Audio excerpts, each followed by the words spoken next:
up, everybody? What's happening, family? And welcome back to another episode of Is This Gonna Cause an Argument? Argument? My name is Angel Lakita Moore, a.k.a. Angel Tanksley, a.k.a. I just burped. That chick Angel, that chick Angel, Angel. Yeah, who has a new video coming out featuring Saucy Santana and Cindy Crawford.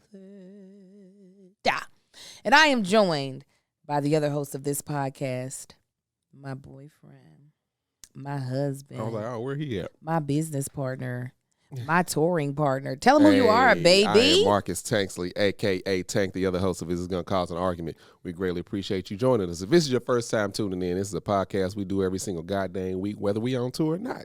You understand what I'm saying? We do it every week, and we talk about relationship stuff. We talk about family stuff. We talk about current events. Hit on a little bit of politics, but it's all in love for the most part. Yeah, I think so. And every week we come on here and we are joined by our immediate family. That immediate family is our Patreon. All you gotta do is go to patreon.com/thatchickangel, sign up for the low of $5 a month. And with that, you get all kinds of early stuff. You get discounted stuff. You get exclusive stuff. You get pre-recordings. You get post-recordings. Come on. Before and after the edited parts. Mm-hmm. You get all of that stuff. You understand? You get a lot of things, and we are so grateful to them for supporting us because, listen, podcast ads are down. We have no ads today. They are trash. But I'm actually excited to be able to do this episode uninterrupted. We got a couple of things we're going to talk about.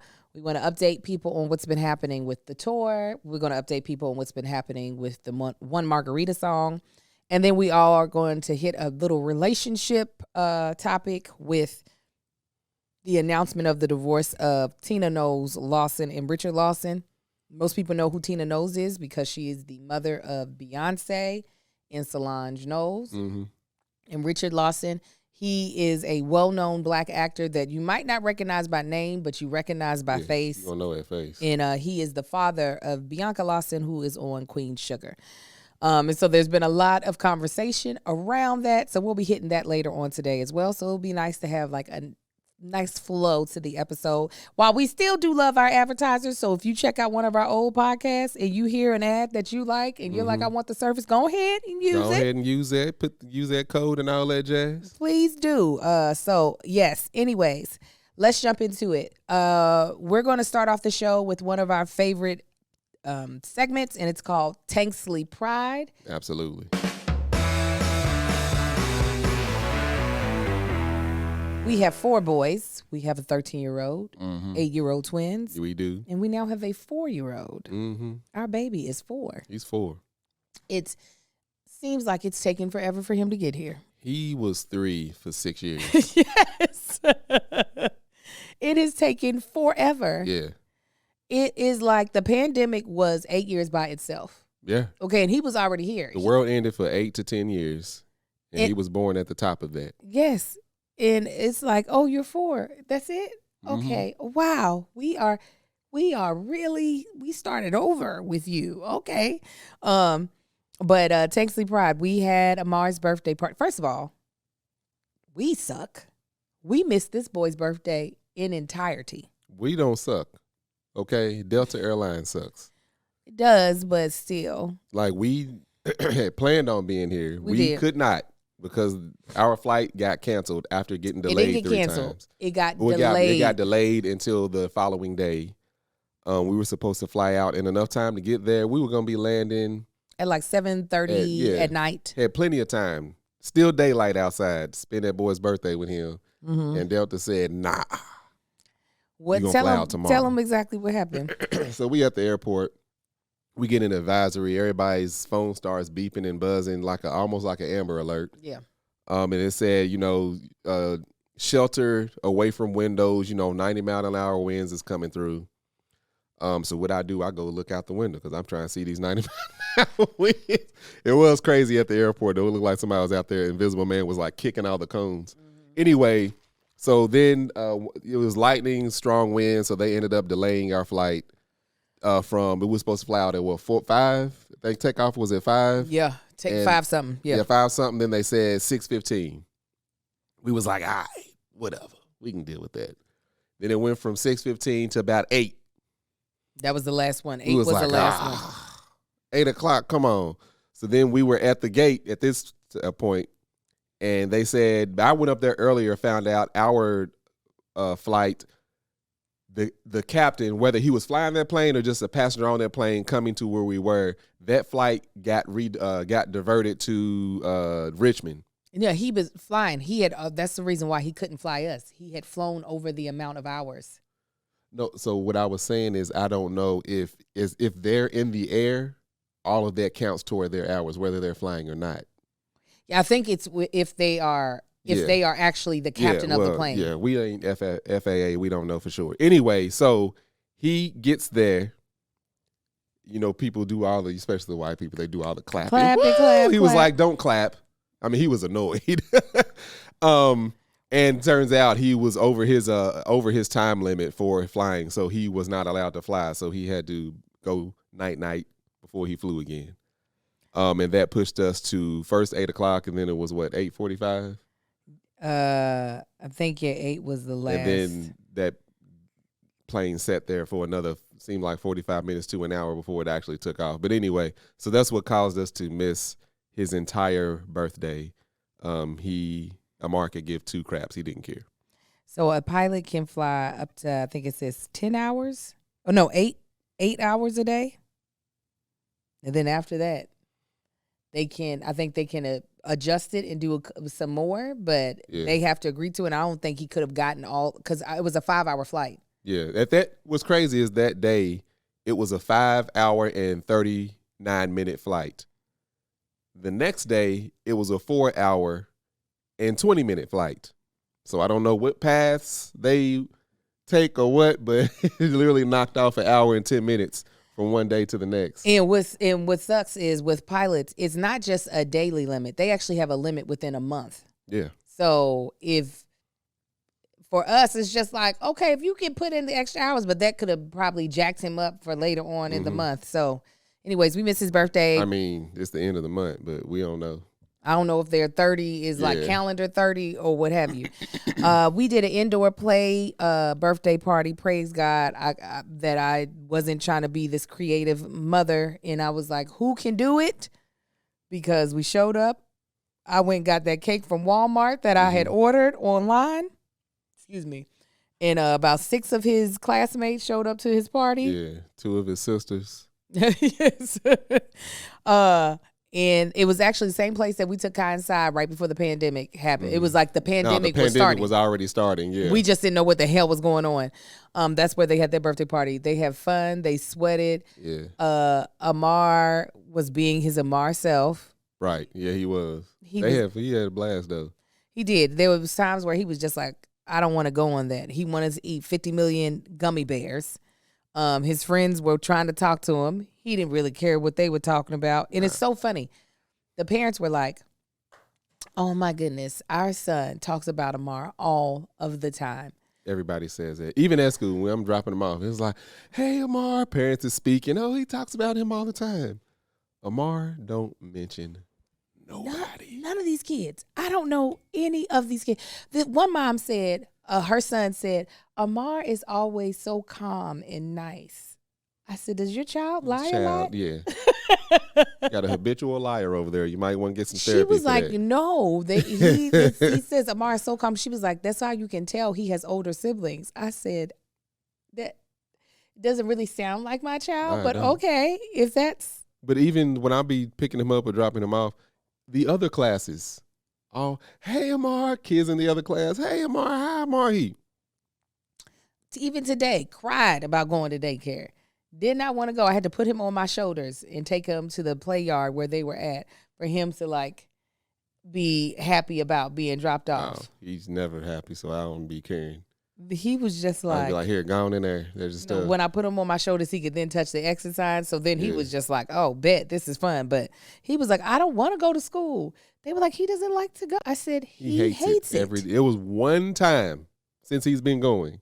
He was actually excited to go. I don't know what was in him that morning. He danced all the way down the hallway. When he got to the room, he was playing peekaboo at the door with the teacher. She was like, hey, Amari. He was like, hey. He walked on in. Bye, Daddy. I was like, I don't know what this is, but that's only happened once out of the hundreds, literally, plural, hundreds of times I've dropped him off. It's crazy. I was just like, so I didn't, this is very foreign. I was telling the parents this. I said, this is a very different experience for me than it was with my other 3 kids. I was like, for my oldest son, I did play dates. I was finding groups for friends for this boy. I volunteered at his school, so I knew the teachers and every single child's name.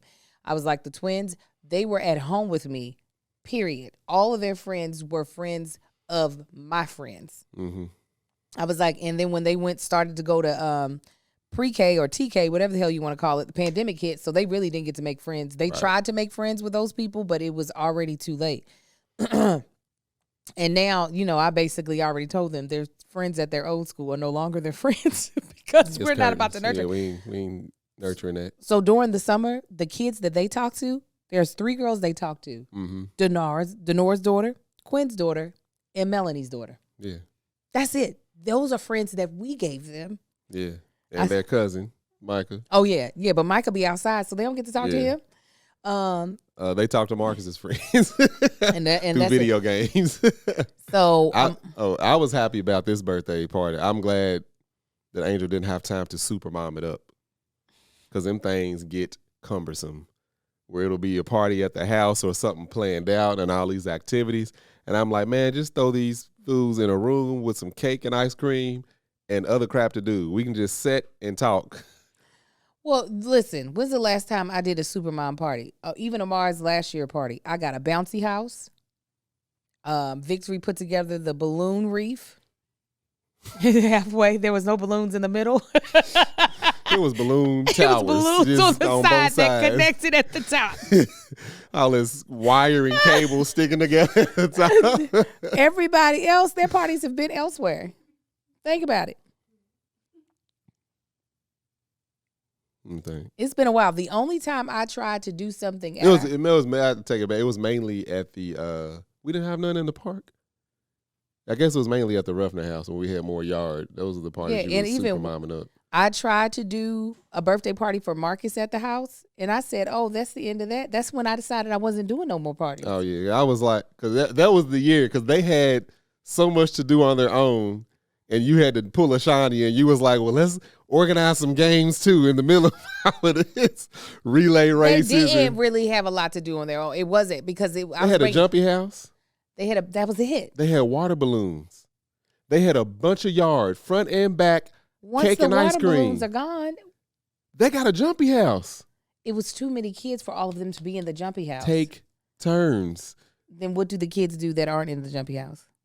Play in the front yard and backyard. Water balloons. The water balloons are done. Water guns. There was all of that crap there. Regardless. I remember the games you was playing. It was just like, you could have just threw the material for the game. You could have just threw that at them and let them play with that. Marcus got all these complaints. I ain't got no complaints. I just said I was glad that you didn't super mom us up. Glad we out of that phase. The one game that I did with them, there was 2 games. I did the gummy worms in the whipped cream, and they had to fish for it in the whipped cream on the plate. Mm-hmm. And then a relay race where they balanced like an egg on a spoon or something like that. Marcus makes it seem like I was like, and now we're going to build a tower. Because it was wrangling these cats from the backyard to the front yard, organizing a single foul line. Because some of them little kids was going in our house. Off a bunch of kids that's hocked up on sugar. Some of the kids were going in our house, and I had to be like, get out. You weren't telling them kids to get out that were just moseying around in our house being nosy? I ain't seen nobody moseying around. Of course, because he was sitting there drinking. Yeah. I ain't walking around with this damn apron on. Anywho. Amar seemed to have a great time at his party. Them kids was sweaty. My mother went down. I was sweaty. My mother went down this colossal slide like a ping pong ball and zoomed down, hurt herself. My husband. Angel laughed at her. I don't know why your mom saw the difference. I did a chuckle. Giggled. I admitted I giggled. She said, yeah, Mark, you did. But Angel, you. I chuckled. I said, how? But let me tell you how I know I stopped laughing very quickly, because I was like, we need to do this cake. See, you worried about the cake. I was worried about whether your mom was hurt or not. Anyways, if y'all could have seen Marcus's nostrils, how big they started to flare. Marcus wanted to stop. And Once I realized she was okay. What Marcus wanted to talk about what my mama looked like. It's 2-1 in this whole scenario. We both saw how hard Angel was laughing. I did not. I said, no. Who laughed the hardest was little Marcus. I chuckled for a second, but after that, I was like, I literally put my hand down, was like, Mama, come on, get up. Amar, go over. Marcus was like, you know what your mama looked like? That's what you did.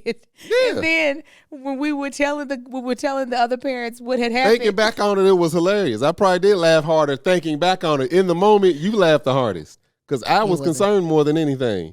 You didn't care. You was worried about the cake. You just said it. But I wasn't that horrible daughter. I hope your mom sees this. She is probably watching it.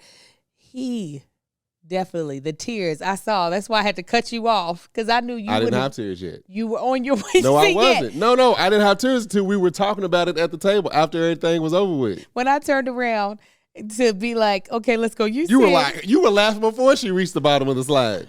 Because I did laugh before she reached the bottom. I didn't. I was worried. I laughed before she reached the bottom because her shirt flew up, and I was like, oh Lord.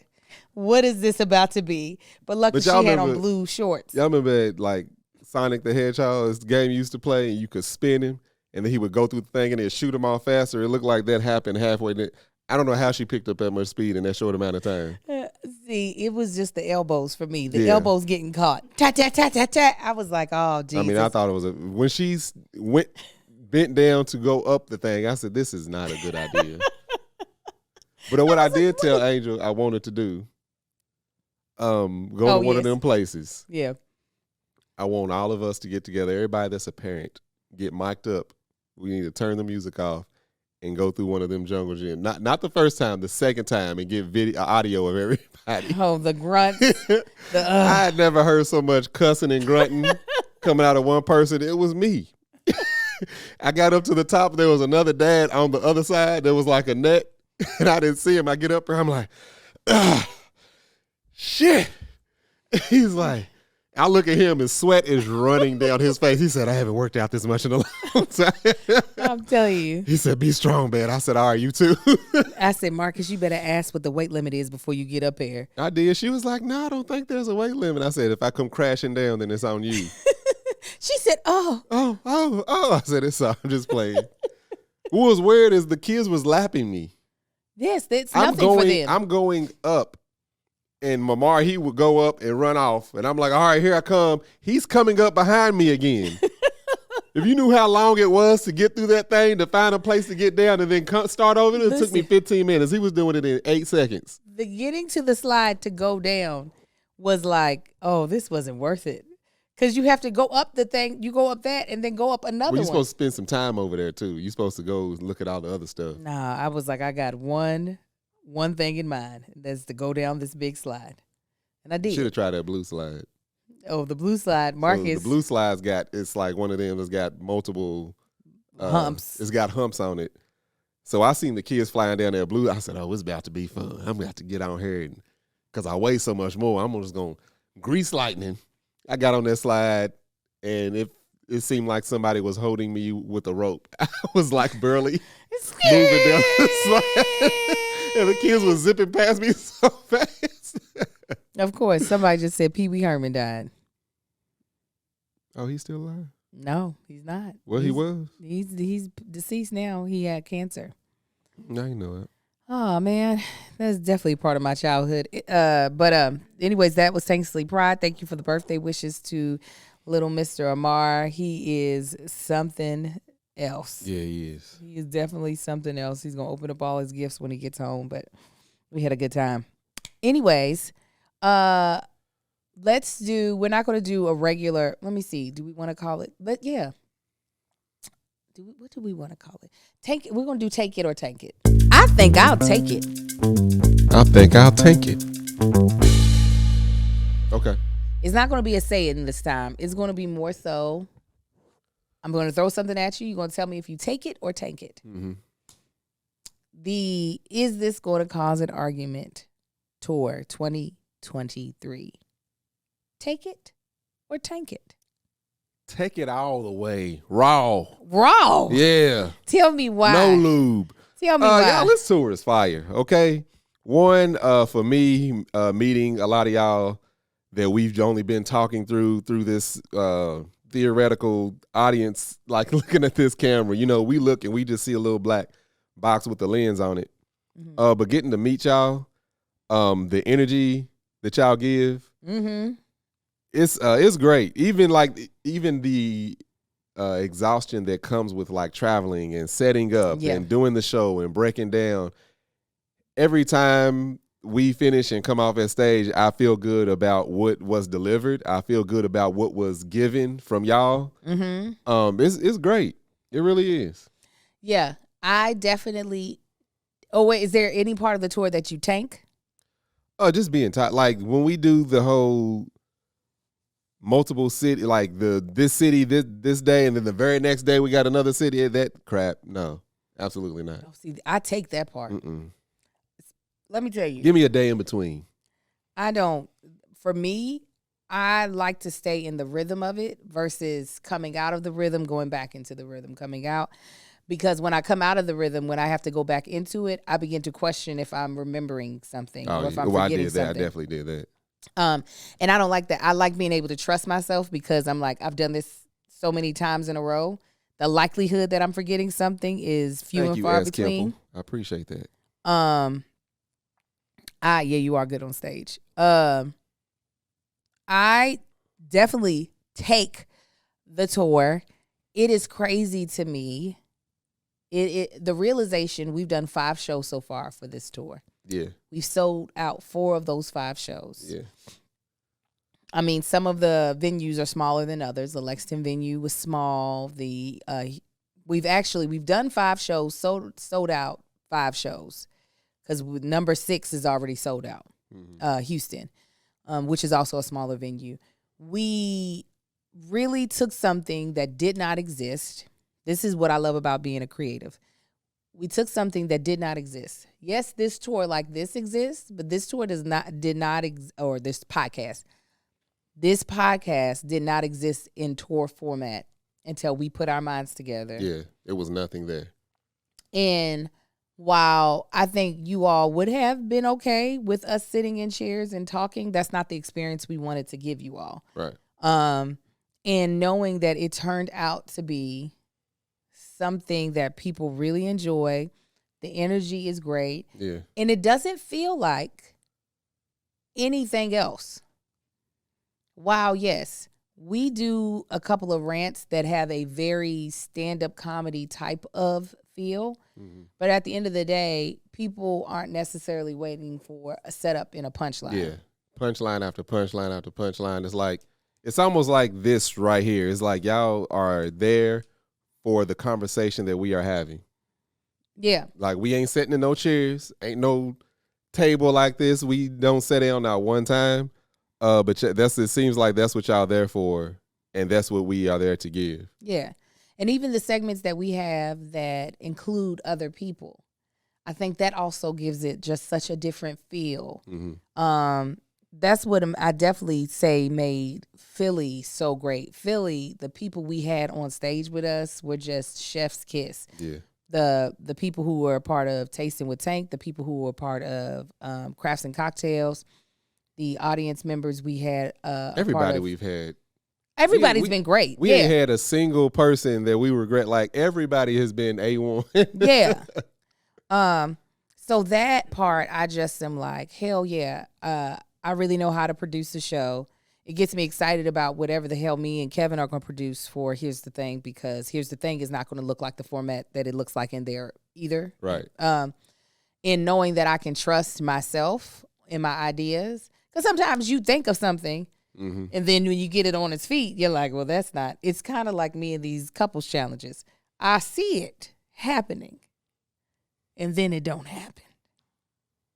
This was the couples challenge that we succeeded in. No, we're not going to categorize this. No, I'm taking all of that back.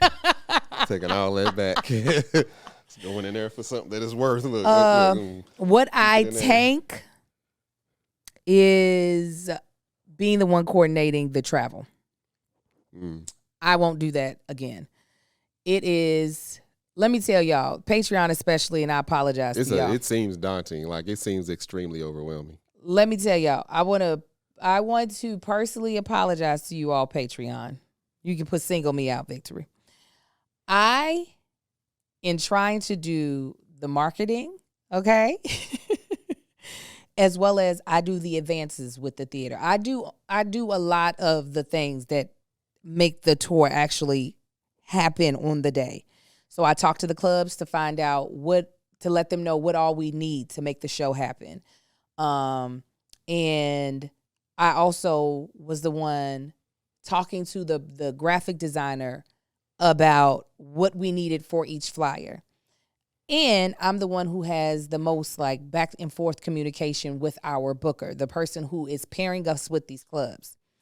He gave me dates, right? That he was like, I think I can get these clubs on these dates, da-da-da-da-da, right? Well, at some point in time, some of those dates shifted, but they only typically shifted by a day. Like either it would go from a Friday to a Thursday, or it would go from a Saturday to a Sunday. And there was even one point in time, I think for Chicago, I told y'all the date shifted. But then when I went to advertise it with the flyer, it still had the original date. So if you could see the email threads that I look at, I sometimes don't realize I'm not on the most current email. So even if I did tell y'all the date changed, the flyer got the old date on it. And I'm not recollecting that in the planning of the flyer. And y'all think y'all didn't have a doozy. I be buying our plane tickets and getting our hotel rooms based off of the flyer date. And so then I'm like, wait a minute. No, this show is supposed to be on this day now. I'm having to go back to the airline, bump the tickets to the correct dates, bump the hotel rooms to the correct dates. So I want to apologize for confusing you all, because I know some of you all are traveling in, and that's not something that you can easily like change. So that's the part that I tank. You can put it back on our what's the face it Victory. Yeah, I see. Because I see all this happening, like Angel doing the travel, hotels and stuff. So that's why, like, day of the show, I try to do as much. Like, don't worry about the merch table. Don't worry about the setup. Don't worry about your section, my section. Don't touch none of that stuff, because I have it a specific way. I'm gonna set all of this up. You ain't got to worry. That's me trying to take stuff off your plate. It's definitely it's a lot. And I know for the Simply Problematic, they had a what is that thing called? Travel agent. Oh. Who did it? And I thought about doing that with my travel agent, but we would have still had the same problem. I would have been giving her incorrect dates. So just trying to figure out the next time I'm a part of producing a tour, how to do that so that it works out. But luckily, we've made it to every venue we were supposed to make it to. Mm-hmm. We've gotten into hotel rooms that we were supposed to be into. Right. And we've done press. Yeah. The boy been on the news. Yes, he has. Done a great job. Oily. I looked at that camera. I was like, oh my God. As soon as they switched up, I said, let me try to wipe this off a little bit. Oh my goodness.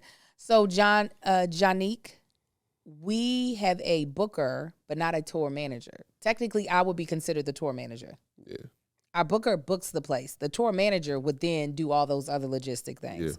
But that is then more money out of our pocket. And this tour is, while it's making us money, it's not lucrative like that. Nah. It's not lucrative. I was going to say, still don't know if we've actually made money after we include all the flights and everything that we've had to purchase and pay for. We done made money. We just now made money. We just now started making money. I was going to say, it couldn't have been. We just now started making money. So just understand that, like, the deficit we be in. Yeah. So. Actually, nah. Some of that's about to get spent again. Shirts. Oh, yeah. Oh, but that we good on. Because the people are buying merch. Praise God. Thank you. We had to figure that out. It. Yeah, the first show, people couldn't, damn near. Yeah, we had to figure that out. We didn't start really getting to sell merch until shows 4 and 5. Yeah. And thank y'all, because y'all are buying up the merch. Yeah. We appreciate it. And for that reason, because what's crazy is people at the shows didn't really even get the opportunity to buy merch like they have the last 2 shows. So that's why we are definitely going to be selling. We're going to have more stuff to sell after the tour. Yeah. That we're going to put online. So Bubblegum's Corner, who's a part of our Patreon, this is so you can understand. So when you think about a tour that Kevin does, he goes to a city and typically does between 2 to 5 shows in that city. So that means he only had to buy the plane tickets for everybody once. Yeah. And you going to get 2 to 5 shows worth of ticket sales and merch sales in that city. Now, mind you, he still has to pay for every day that the hotel that they're in. So that cost doesn't go down. But then plane tickets do. So when you take that and you look at whatever the profit is, it's easier than to be able to give a percentage to a booker and to give a percentage to a tour manager. And Kev's putting up much bigger numbers than we are. Right. As far as venue. Most of his venues, he won't do under 300. We don't like to go above 2. Right. So we have smaller venues and we're only doing 1 show per city. But we still have to fly to that city and we still have to fly out of that city. So it's not so much of, do I want to do it my way? No, I have to make sure it makes sense for us financially to be able to do it because we can't go in the red doing this tour. That, and no, the shirt was, the shirt's only $30. So that's the big reason why we don't have, if we were able to do. Shirts is quality. A shirt that that's what somebody said. Yeah, that shirt that y'all see me in, I done washed that shirt like 8 times. Yes, he has. So, trust and believe. DC is probably the only place I would have felt comfortable doing a second show. Yeah, multiple shows. Most of the places in Philly, Houston. Yeah, Philly. No, Philly. If we were in the smaller room, we didn't sell out Philly. Yeah, we didn't sell out Philly. Right, you're right. We didn't have enough time. Victory is saying if the news station did what they did, we would have had enough time. Atlanta, we would have definitely could have done 2. I think. No, look. Go ahead. As far as Atlanta, y'all, I would still like to do Atlanta. I don't want to do it long after we done. I still would want to, if we could make something happen right after the New York show, like literally the next week, I would definitely still do Atlanta. But that's beyond our control. We tried. I love all these cities, but Atlanta was the one I was extremely excited about. Yeah. So we just Atlanta, we definitely probably could have did if depending on the size of the venue. Yeah, depending on the size of the venue. If they had came back, if our the booker who came back was like, I actually got 2 days back to back, y'all can do 2 shows in Atlanta, I would push the hell out of that show. So it's that's what it comes down to. You have to know when you can scale, and we're not at the point where we can scale to that size. So, because 2 of these cities were not in our demographic at all whatsoever. Yes, and yes, Kat. She was asking, will the merch be available to Patreon first? Yes. Absolutely. We will, once we upload it, we've already taken the pictures and everything. We haven't made them live on our website because, like I said, we've been having a hard time gauging how much we're going to sell on tour. Right. And we just really started selling the merch for real. Right. I feel like Philly and DC, even Lexington, we were standing in the wrong place to be able to really sell our merch. Right. So now that the merch is moving, we know, like, okay, do we have enough to put any on the website? Or what we might do is, for Patreon, to make sure anybody who actually wants to get a shirt, quasi do a pre-order. And what I mean by pre-order, our vendor gets us the shirts within a matter of 2 to 3 days. Yeah, hopefully. He's really quick. Yeah. So if we could do it that way and make sure everybody from Patreon who wants a shirt specifically, the shirts is what I'm talking about. The other stuff, once we sell out of those, we're not ordering anymore. We got to do that in like extreme bulk. In bulk to make it make sense. Yeah. But we could possibly do pre-orders to make sure everybody who wants a shirt from Patreon gets a shirt. And then we could just sell out whatever we have extra. Anywho. Now, is there anything else about the tour that you want to take or tank? No, I ain't got nothing to tank on it. Really, just man, have y'all's timers off on them phones. On them phones when y'all come take pictures.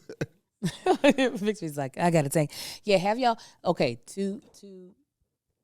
I'm not complaining. We're not complaining. No, we ain't complaining. We're not complaining. 2 pieces of like maybe, I don't know, advice, suggestions, soft suggestions for the tour. Mm-hmm. 1, have the timer off and your lens wiped. Yeah. I think naturally I always wipe a lens. Yeah, I was doing that on because a lot of times to make it quick, like people coming over to get merch stuff, we'll sit there, I'll take a selfie. I'll take your phone, take a selfie. I usually just wipe everybody's lens off automatically. But after you got this, you see, me and Angel, we see this long line of people and we like don't want people waiting. But people be in this line for a long time, and then I go hit that picture button and it starts counting down from 5 or 10 or even 3. I'm like, now damn it, y'all. This is 3 pieces of advice, sorry. Advice number 2, if you have VIP, and this is not y'all's fault, this is a lot of times the venue not communicating. If you have VIP, know that we're going to be doing the meet and greet typically before the show. Yeah. So govern yourself to think that you're going to have to show up probably 30 minutes before the general admission doors open up. So if the show's at 7, if they're doing GA, doors open at 6, more than likely we're doing the meet and greet at 5:30. Right. We will still meet and greet you. Absolutely. After the show. But if you want the time to really be able to talk to us and us not be trying to be like, all right, we got to talk to the next person, come to the meet and greet. So just prepare yourself for that. And then last but not least, after the show, when we meet you all, which we love to do, me and Marcus sell our own merchandise so that we can have a connection to you and talk to you. Please be aware that there are other people typically in line behind you. So if you got something you really want to tell us, have it ready, prepared in your mind and your heart to tell us in a very succinct, concise way. Keep it compact. Or write us a letter. I read everything. I look at every gift. Actually, I haven't looked at all the gifts, but they're all back home with me. Yeah. Just so that a lot of times we have a hard out at these venues and we don't want to go over them. Yeah. Okay, she said people was talking in that line after the DC. Yeah. Granted, we love talking to all of y'all, but please understand there's a line of people and we trying to get to everybody. So just consider other people's time is what we will say. Yeah, just please. Yeah, please be consider considerate of other people's time. We really do enjoy meeting you all. We really, really do. But it does make me anxious when I see people at the very end of the line and I'm like, come on. Yeah, it actually makes me very anxious too. I'm like, come on. I don't y'all. like people having to wait on me. In that sense. So that's the tour. That's the tour update. Houston, we're coming. Chicago, we're coming. New York, we're coming. Chicago and New York still has tickets left. Please do not wait until the last minute. I'm certain Chicago is going to sell out. Yeah, this is the thing. We have no control over the amount of people. When we sell out, a lot of times me and Abe, there's nothing we can do. That's all. The venue has full control over that. Soraya wants the racist joke when I might pull you to the side, Soraya. What city you in? What city you in, Soraya? She's gonna be like, say it to me in my ear, please. You know how like even TV shows and all of that, like they'll say stuff that you can't say today, it's considered offensive. That was offensive then, and it was so funny. And it ain't that it's just like this astronomical joke. It was just off the cuff, off the top. And I said it and had no memory of it until Victory brought it up. Yes. So she's scarred too. Hannah, you surely did hand us that gift and ran away. It's so funny how you were in Indianapolis, right? I'm almost certain I'm keeping people straight. It's so funny. You all be seeing so outgoing in these comments. Mm-hmm. And then when we get to y'all be like, hi. Yeah. I'm like, hey. There was one young lady that she came and apologized to me. I said, girl, stop apologizing to me. I'm not offended by it. Let me tell you. I'm so sorry. Quit apologizing. Right. All right, so I'm going to run Marcus through what has happened with Yeah, I remember you, Hanukkah, because I also saw you afterwards on the streets when we were outside in Indianapolis, and she just kind of waved, and I was just like, girl, I remember your name. You've been here for a minute. Anyways, so Tina Knowles and Richard Lawson divorced, and it was big news last week, and I think it was big news because they just seem, and I know you don't really care, you ain't paid attention, they just seem like such a cute couple. After Tina and her first husband, Beyonce's dad, divorced, it was just like, oh, boo, she got a new boo. Yeah. He seems her speed. You know, they both really cute. They're in their, I think they might both be 70 now. They look, I mean, that's the way I want to age, is the way they're aging. She's traveling, dressed nice, yada, yada, yada. So it's announced that they're getting divorced. I'm explaining everything because Marcus doesn't know what happened.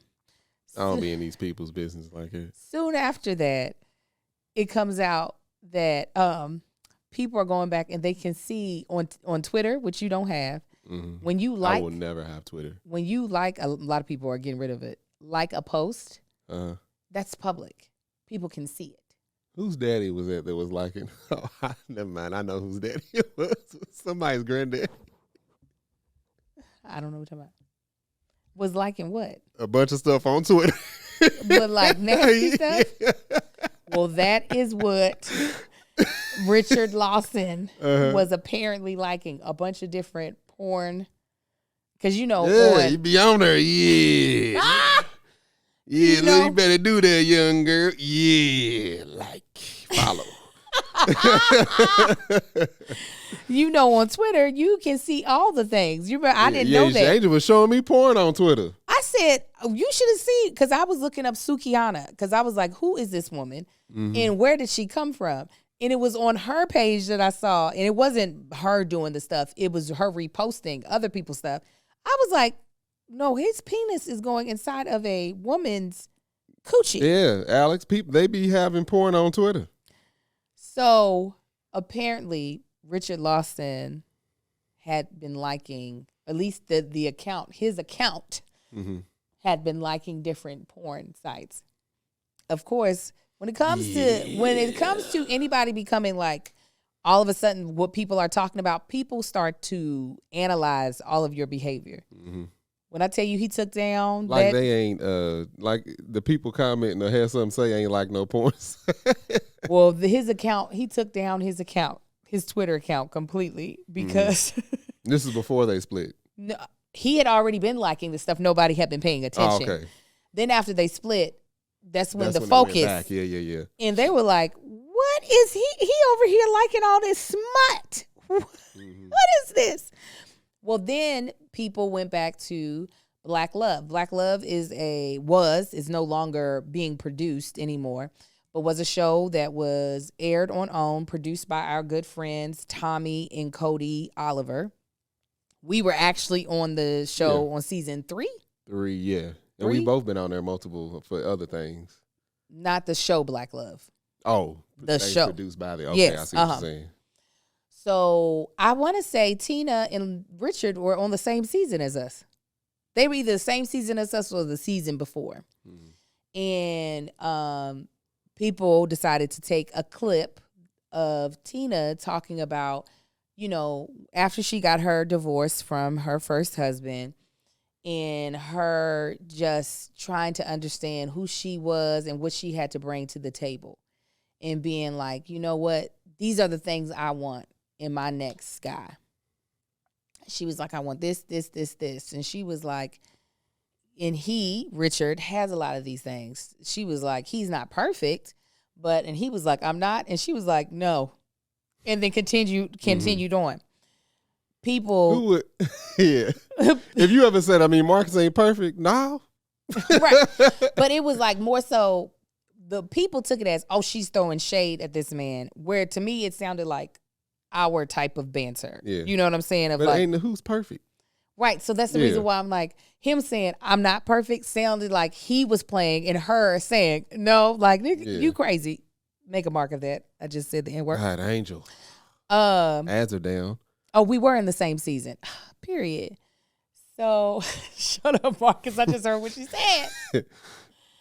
So people began to tear down the show Black Love. Because they were like, that show is cursed because so many people who have been on that show are divorced. It ain't got nothing to do with that show. Come on. And people's going to split up any damn way. Whether or not they were on that show or not. Or whatever show. Somebody said it's called Black Love, not Black we gonna stay together forever, regardless of what happens in our life. So that was the whole entire kind of trajectory of what. And then Victory showed us a video that apparently somebody else made. I'm certain Richard Lawson did not make this video. But somebody said that Richard did post it to his IG. He probably put it in his stories. And it's probably saw it and was like, hey. It was to Jay-Z's Show Me What You Got. Is that the title of it? Show me what you got there, mama. Show me what you got there, pretty lady. Show me what you got. Shawty. Show me what you got. Introduce myself. Shut up. Hands up and wave. And it's just really nice clips of him where he's looking dashing and debonair. Whatever. He's dancing. He said, because Jay-Z starts off with, I'm sorry, what else can I say? Or something like that. Yeah. I was like, oh, dear God. Anyways, so I was posed this question. I want to get your thoughts on it.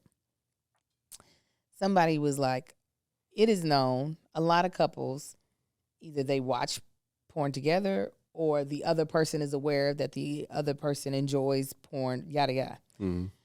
How is that? Is there any difference between that, which is socially acceptable, and someone liking posts of like pornographic posts on social media? If that couple, I might be answering this wrong. If that couple is, you saying? So, for instance, I don't think people would have had a problem if they found out Richard Lawson, before he gets with Tina, be watching some porn, right? Uh-huh. But the fact that they could see that he's liking porn on social media, mm-hmm. Is there a difference? Is that being hypocritical, or is there a difference between the two? I don't think it's a difference between the two. It's just people like to be in people's business. Mm-hmm. That when you pull the public into something personal, there's always going to be a problem. Yeah, and people just pull bullshit out their ass. Like, excuse you, might don't know if you want to mark it or not. But it's anytime you involve the public in personal stuff, they're gonna make it seem like, oh, it's the devil. Mm-hmm. Oh my God, I can't believe this. Mm-hmm. He liked our porn. Ugh. And half of them people be watching porn. Uh-huh. Half of them people probably watch stuff that's probably illegal to view. Jesus. But it's easy for them to sit behind a tinted glass and point the finger and all that type of stuff. It's just a person. I say that all the time. A person is intelligent. A group of people are idiots. Oh, well, there you go. I would say there's a difference. I would say, like you said, and like you even feel, certain things are meant for private, mm-hmm. in the privacy of, and I don't think he was aware that his... No, he didn't know that. How old is Richard? He had no idea. You wouldn't even know. If you were doing it, you'd be like, wait, they can see that? See that? I'd be damn. Him and Tina could have been sitting there looking at the things together and liking it on his page. But let everybody else get something to say about it. Yeah, he had no idea. I definitely think that it is completely, I don't know anyone else's. I'm trying to make sure I know the truth. If I'm saying the truth. Yeah, I personally, anybody in my close circle, the circle right outside of that or the circle right outside of that, I don't know anybody's porn watching habits, what type of porn they like to watch. And I know one couple that will openly say, I was helping them move, and he went and picked up a box full of porn, and she was like, well, don't forget these over here. Like, I know, but even I wasn't like, What couple was that? Don't, no, get your face away. I wasn't going to say that. Huh? Yeah. Oh, I didn't know. Yeah. It ain't even no big deal. It's like, hell. I don't know anybody else's Right. He's 76. Anybody else? Yeah, he had no idea. He thought that was his private account that was getting stuff sent to him. So I think I definitely, because this is the thing. This is the reason why I'm like, nah, it's different. There are people who get mad at their significant other at liking someone else's post. Like, for instance, if a chick is doing, because you won't do this, but half the time it's people that you know.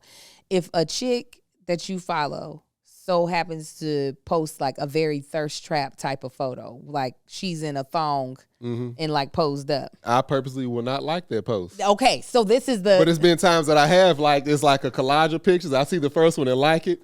And then a couple days later, I see the same post, like, oh, I didn't know that was on there, though. But, yeah, I'm not, like, I'm not looking at our friend like, yeah, let me like that, yeah. Yeah, let's show your ass. Yeah, like. You're like, I'm not doing that.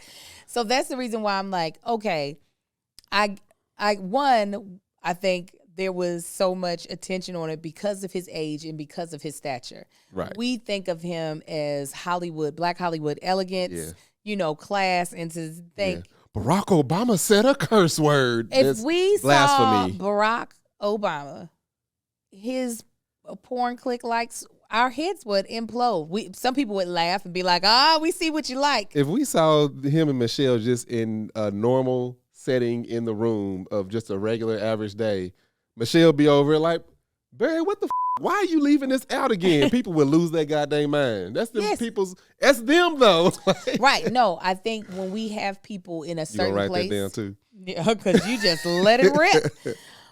When we have people classified as a certain way in our minds, it is really difficult to be like, even there are people who have a hard time thinking that their parents are a certain type of person. It is just like, but you are a certain type of person. So where you got that? Right. Where did you get that? You got hoeing? You think you invented hoeing? No, it came from your mom and your daddy. Right. They was hoes. Your granny was the biggest hoe. Exactly. Exactly. But go ahead. No, I think one is that babysitting. Wait a minute, it says Jessica Williams, she's giving us some more insight. She said the consensus was that Richard was hacked, LOL, because he had that all-inclusive porn. What's the everybody? Everybody doing everything. If that's what you have, look, I don't be judging people. He was like, little people. Oh, yes. What's it called? Bestiality? Bestiality. Rough. And I really don't want to know people's porn watching. I have no reason to know or care. I don't want to. I am on the opposite end. Not only do I not think I have a reason to know or care, I honestly really don't ever want to know. Right. I don't want to know what you into. Yvonne said, not the granny. My granny had 12 kids. On my mama's side. My daddy's side, no. Granny, 11. On my daddy's side, 12. They were freaks. Y'all's grandparents were freaks. Imagine how freaky you got to be our age and your grandparents be the age they were and still had to go through all that trauma of the society and still get it in all the time. And they didn't have the type of hygiene. They had bush. They didn't have the type of hygiene we have. Exactly. Y'all's grandparents was freaks. They could take a smell and be like, I'll do it past that. Yeah, people act like they inventing this stuff. You ain't the first person in your family to give head. Well, okay. Right. All right. I was like, wait, I just heard what let's you keep said. it going. People need that, and that's the thing is what I'm saying with those statements is people.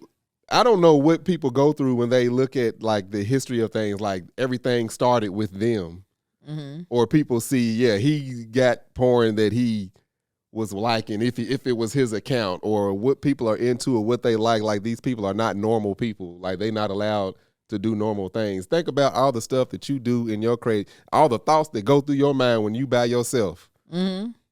Guess what? There's a million other people having them same goddamn thoughts. Unless you sadistic and something is really wrong with you, right? Unless something is really like mentally disabled and wrong with you.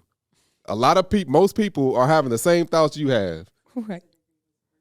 I know. I saw that. Somebody said, nope, my grandmother was everybody a think their parents and grandparents and great-grandparents is virgin. Next time you go see your Meemaw or whatever you call her, she's over in her wheelchair. Just know them ankles used to be pressed against her ears. Listen, I know about my Dorothy Lee. Because Dorothy Lee has said some things to me that make me go, Grandma! It is the reason why I am the fool that I am today. Let me tell you. Here's the thing. Kevin had this revelation. Pearl clutching. He had this revelation about his grandmother. And he was like, all that time and no sex. I said, Kevin. I said, now come on. He was like, what? I said, now, Kevin. He said, not Ruthie. I said, Ruthie. Oh, Ruthie. Oh, Ruthie. This the name alone. He called her while we were on her name might as well be Savannah or something. He called her while we were in the episode and said, Grandma, were you having the sex? She was like, well, I am human. But we have these like weird warped sense of our own desires are so only acceptable for us because of the age and the stature that we're in, as if the people who came before us did not have desires. And bump the people before us that we look at as in this whole holy grail of people, my granny and granddaddy and parents, and didn't do this. They talking about people that they don't even know, that they not related to, that they have put on a pedestal. Oh, absolutely. You put them on that pedestal. They didn't. Yeah. Oh, Michelle said, my grandmother had 9 kids with 6 baby fathers. She was out here. That thing was thanging. She was that was like, whoo, did you? Hey, now, let me tell you what. Miss Rachel, you been over to Rachel? Whoo, that girl can throw it on you. Throw it on you. So yeah, anyways, that was last year. Just real quick. It was last year before.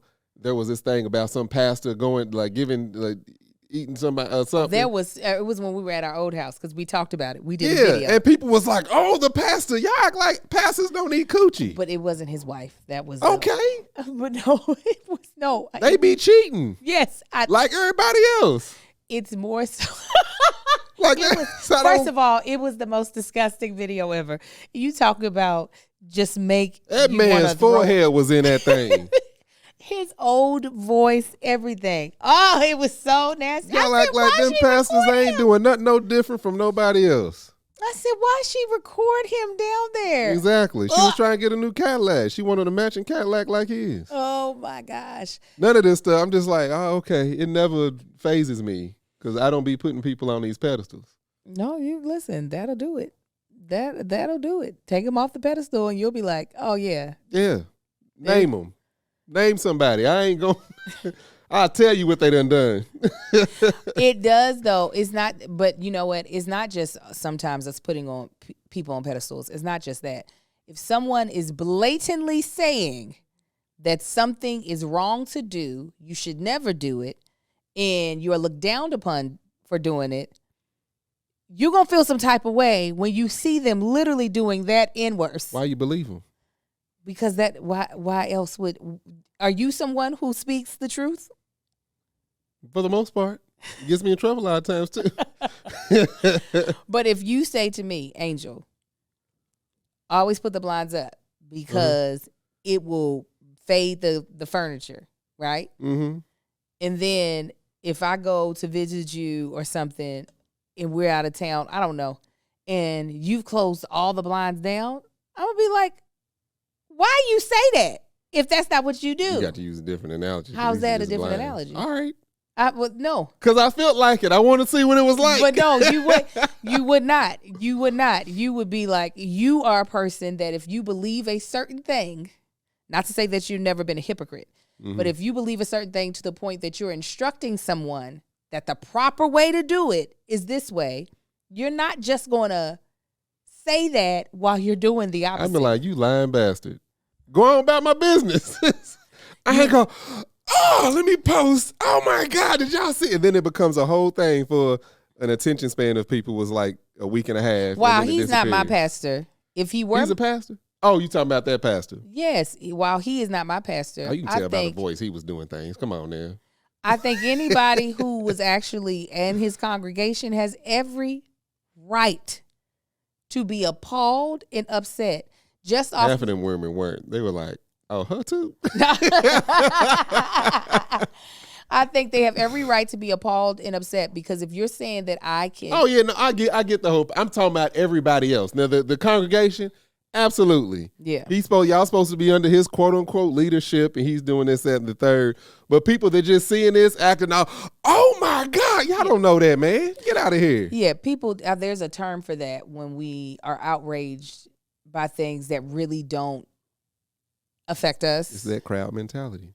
Yeah, I forget. There's a word about it. It's like groups of people are idiots. It's like a relational outrage or a adjacent outrage. It's kind of like when Will Smith had hit Chris Rock. There were people in that room that behaved as if they got hit. Yes. Yeah, those are idiots. So it's in the same token of even with this whole Richard Lawson thing, even if he was never any of our husband. And if Tina has a problem with it, that's one thing. If his child, if his daughters-in-law or anybody has a problem with it, that's another thing because they have a personal relationship with him that would possibly dictate what he might have shown them to believe in him about. Parasocial relationship. Thank you. Yeah, that's what I was thinking too. Selective outrage, and not selective outrage, but that selective outrage is definitely something that people love to do too. But yeah, I think look, never shade coming in here all late. I think that we have gotten to a place where people love to have an opinion on things that don't relate to them. And this is mainly because of social media, because we're now more inside of people's personal life. And listen, I can't fully complain because I get paid to have opinions on things I don't care about. I pretend to have opinions on things I don't care about. That's the same thing. They're like, so Marcus, what do you think? I don't. But since we're here. That is the part of the job. That's why I had to tell Marcus early on. He was like, I don't care. I still struggle with it. He's like, I don't care. I said, do you think I care? I was like, that's where you're confused. I just know what the assignment is. The assignment right now is people want to hear my take on something. That's why I was like, let me put myself in the position. If this was me, let me be honest real quick, but everybody else, they're going to be saints. But anyways. Yeah, we can go. So that's the reason why I basically, we're about to go. That was the basic reason why I didn't so much put the question about him specifically, but is there a difference about whether or not you like porn in the public on social media is different than if you are a couple that watches porn or one person in the couple does. Yeah, there was a thing. Yeah, I guess it was coming to a bunch of people's phone. It was just like an email, like, saying we see the sites that you've been watching or something like that. Mm-hmm. And it was like I think it was asking for money or something to keep this stuff. But I'm like, man, let people know. Well, some people's doing illegal stuff. That's the reason why they nervous. They like, oh, okay, I'm going to lose a job and I'm going to lose friends. Shoot. That's when you know you need therapy. But we're not doing an ad for BetterHelp, so I'm not going to switch over to it. Okay. No, I was looking at normal stuff. Cars, car porn, two Chevy pickups on top of each other. Anyways. No, it wasn't Chevys. Real quick, important announcement. The One Margarita Saucy Remix music video comes out. By the time our regular supporters see this, those who are non-Patreon supporters, still very important to us. By the time you all see this episode, the video is already dropped. So I hope that you have watched it multiple times. There already on social media is teasers. Mm-hmm. You saw it correctly. The one, the only, Miss Cindy Crawford. MF Crawford. In the building. Dropping bars on set too. God dang, she's so cool. She is. I'm such a big fan of her now. Like, meeting her and like talking to her and seeing how down to earth she is, like, yeah. She's great. She's fire. She definitely was like, sometimes you can't play it safe. I was like, period, Cindy. We out here. So please run it up, watch it as many times as possible. Request the song when you at the club, at parties. Request it on the radio if you listen to the radio anymore. Listen to it on Spotify, but it's a great experience. My husband got to be a part of the video. Just a little snippet. Listen, when they were like, so your love interest, I said, is my husband, period, point blank. Thank you. They were like, okay, great. I said, he's attractive, so it'll work. It'll work. Because they would have hired me, what's a face it. But I was like, my husband right here. Come on. You'll see some other familiar faces in there. I'm not going to tell you all here on the podcast how it all came about and how this all happened. But right after we end this, we're going to tell our Patreon. Absolutely. So if you're not a part of the Patreon, I'm so Sydney sorry. Crawford, y'all. I'm so sorry. But the Patreon is about to get the tea about how this all came about. Because this is iconic. I was like, I want to be her friend. I want to be in the text group. Cindy was mad cool, y'all. She was. Anyways, is that all? I think so. Yeah, we ain't got nothing else. We done went past normal time now. Well, I enjoyed talking to the Me Patreon too. without having to worry about Absolutely. Is it time? Ain't no ads, Even though we love our ads. We love do. them. But it was easy to do it this way. All right, so we'll be back here next Wednesday. Same time, same place. Absolutely. And we greatly appreciate your support on this podcast that you all watch and listen to, as well as on tour. Yeah. Where can they follow Absolutely. you at, Y'all baby? can find me on Instagram, Marcus A. on the gram, Facebook, Marcus A. on the book, TikTok at Tank Don't Talk, and never on Twitter. Y'all can find me, my beard and body butter called Man Shit. You can go to manShyt.com. Check that out. Got scented and unscented. And you can also check me out on my other podcast, Let Us Tell It. That will be starting up again mid-August. All right. We're going to kick that back off. Me and Greg both been traveling, so you ain't seen that. You can follow me. Oh, also, Marcus is so close to 100,000 followers on Instagram. So if you're not following him, go over there. We're going to get that man to 100,000. 3,900 away, y'all. Sooner than later. You can follow me at That Chick Angel on Instagram, That Chick Angel TV on TikTok, That Chick Angel TV on YouTube. You can follow me on Threads, even though I don't post over there, at That Chick Angel. You can follow me on what? You can follow me on Twitter at Angel the Actress. Again, make sure you are listening to the One Margarita song. Mommy Confessions is coming back when school is back in session. Me and the ladies, just like Marcus just said about him and Greg, have been traveling. So we're going to get that started back up. And you know about all of our other podcasts, so go on here and check those out. I tank not being able to work out while on tour. You could, actually. Not the way we've been going. No, you honestly, you Anyway, Angel always got the answers. I mean, because I've been on tour before. All right. I ain't talking about just walking on a goddamn treadmill. No, working out. All right. We ain't even had no workout facilities. The Cambria did have one. What you mean? I mean, we was there for 8 hours. We had to sleep. God bless you. God keep you. All right, fam.